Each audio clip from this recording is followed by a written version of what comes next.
प्यारे दोस्तों, एक बूढ़ा व्यक्ति अपने कमरे में सो रहा था।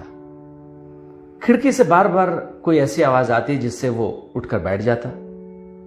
उसने अपने नौजवान बच्चे को आवाज लगाई और कहा कि बेटा, जरा देखना कि खिड़की पे क्या बार बार आवाज आ रही है। लड़का गया और उसने आकर के कहा कि चिड़िया चहचहा रही है। बूढ़े व्यक्ति को उसकी बात सुनाई नहीं पड़ी। उसने कहा, बेटा एक बार और जाके देखो कि क्या आवाज आ रही है। लड़का गया और इस बार आया तो उसने गुस्से में कहा, आपको सुनाई नहीं पड़ता? मैंने पहले भी आपसे कहा कि चिड़िया चहचहा रही है, कुछ कौवे हैं वो वहां पर कूद रहे हैं। बूढ़ा व्यक्ति थोड़ा सहमा और इस बार उसने फिर कहा कि बेटा जरा देखना कि खिड़की से क्या आवाज आ रही है, मैं सो नहीं पा रहा हूं। वो नौजवान लड़का बिना उठे वहीं से चिल्लाया और कहा कि आपका दिमाग खराब हो गया है। बुढ़ापे में न तो आपका दिमाग काम कर रहा है और न ही आपकी सोच काम कर रही है। चुपचाप जहां हैं वहीं सो जाइए।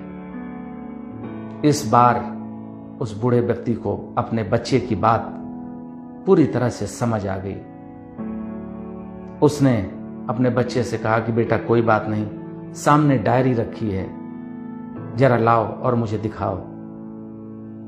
उस बूढ़े व्यक्ति ने डायरी खोली और जब डायरी खोली तो बच्चे से कहा कि पढ़ो इसमें क्या लिखा है। बच्चा बोला, मैं क्यों पढ़ूं?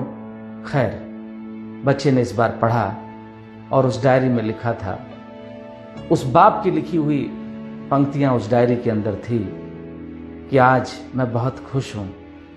मेरा वो बच्चा जो अब तक तुतली बोली बोलता था, आज पहली बार उसने ठीक से बोलना शुरू किया और मुझसे पूछा कि खिड़की के बाहर पापा क्या शोर आ रहा है, मुझे दिखाओगे?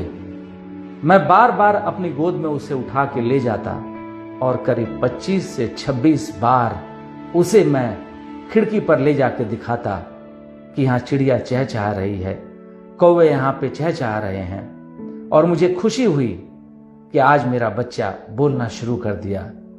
लेकिन जरा सोचिए कि उस बूढ़े बाप ने जिसने अपने बच्चे को वो अपनी डायरी दिखाई, उस बच्चे के मन पे उस समय क्या गुजरी होगी।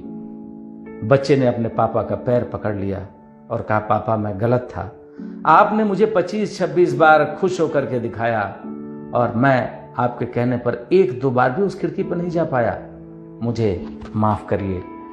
पिता ने कहा कि बेटा मैंने माफ किया। माँ बाप कभी भी बच्चे की गलतियों को बहुत लंबा नहीं ढोते, उनका आशीर्वाद उनके साथ हमेशा रहता है। लेकिन बच्चे हैं जिन्हें माँ बाप अपने करीब लाना चाहते हैं और वही बच्चे जब कुछ सामर्थ्यवान हो जाते हैं, बड़े हो जाते हैं, वो अपने माँ बाप को दरकिनार कर आगे बढ़ने लगते हैं। समाज की स्थिति दोस्तों बहुत खराब है। इसलिए मैं निवेदन करना चाहूंगा कि जिस फैमिली का अर्थ होता है father and mother I love you, उनकी स्थिति आज इतनी खराब क्यों है?